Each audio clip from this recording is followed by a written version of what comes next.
ओम नमो भगवते वासुदेवाय। माघ मास महात्म्य कथा अध्याय 7।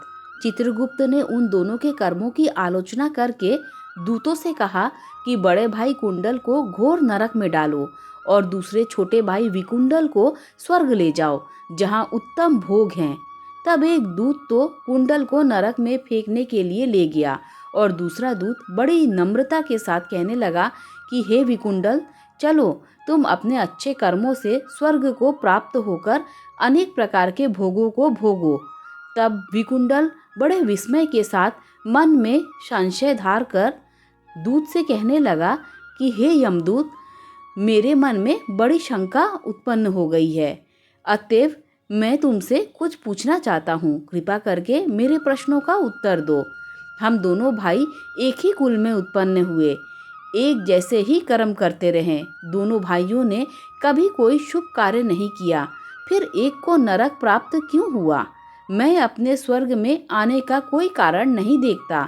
तब यमदूत कहने लगा कि हे विकुंडल, माता पिता पुत्र पत्नी भाई बहन से सबसे संबंध जन्म के कारण होते हैं और जन्म कर्म के भोगने के लिए ही प्राप्त होता है। जिस प्रकार एक वृक्ष पर अनेक पक्षियों का आगमन होता है, उसी तरह इस संसार में पुत्र भाई माता पिता का भी संगम होता है। इनमें से जो जैसे जैसे कर्म करता है वैसे ही फल भोगता है। तुम्हारा भाई अपने पाप कर्मों से नरक में गया और तुम अपने पुण्य कर्म के कारण स्वर्ग में जा रहे हो। तब विकुंडल ने आश्चर्य से पूछा कि मैंने तो आजन्म कोई धर्म का कार्य नहीं किया है, मेरे पुण्य सदैव पापों में ही लगा रहा। मैं अपने पुण्य के कर्म को नहीं जानता। यदि तुम मेरे कर्म को जानते हो तो कृपा करके बतलाइए। तब देवदूत कहने लगा कि मैं सब प्राणियों को भली भांति जानता हूँ, तुम नहीं जानते। सुनो, हरिमित्र का पुत्र सुमित्र नाम का ब्राह्मण था, जिसका आश्रम यमुना नदी के दक्षिणोत्तर दिशा में था। उसमें जंगल में ही तुम्हारी मित्रता हो गई और उसके साथ तुमने 2 बार माघ मास में श्री यमुना जी में स्नान किया था।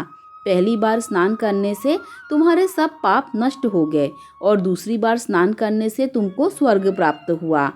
सो हे वैश्वेश्वर, तुमने 2 बार माघ मास में स्नान किया, इसी के पुण्य के फल से तुमको स्वर्ग प्राप्त हुआ और तुम्हारा भाई नरक को प्राप्त हुआ। दत्तात्रेय जी कहने लगे कि इस प्रकार वह भाई के दुखों से अति दुखित होकर नम्रता पूर्वक मीठे वचनों से दूतों से कहने लगा कि हे दूतों, सज्जन पुरुषों के साथ 7 पग चलने से मित्रता हो जाती है और वह कल्याणकारी होती है।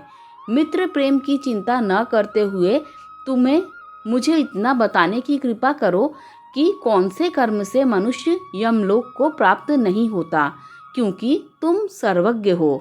दोस्तों, यही अध्याय 7 समाप्त होता है। नमः श्री विष्णु, नमः श्री विष्णु, नमः श्री विष्णु।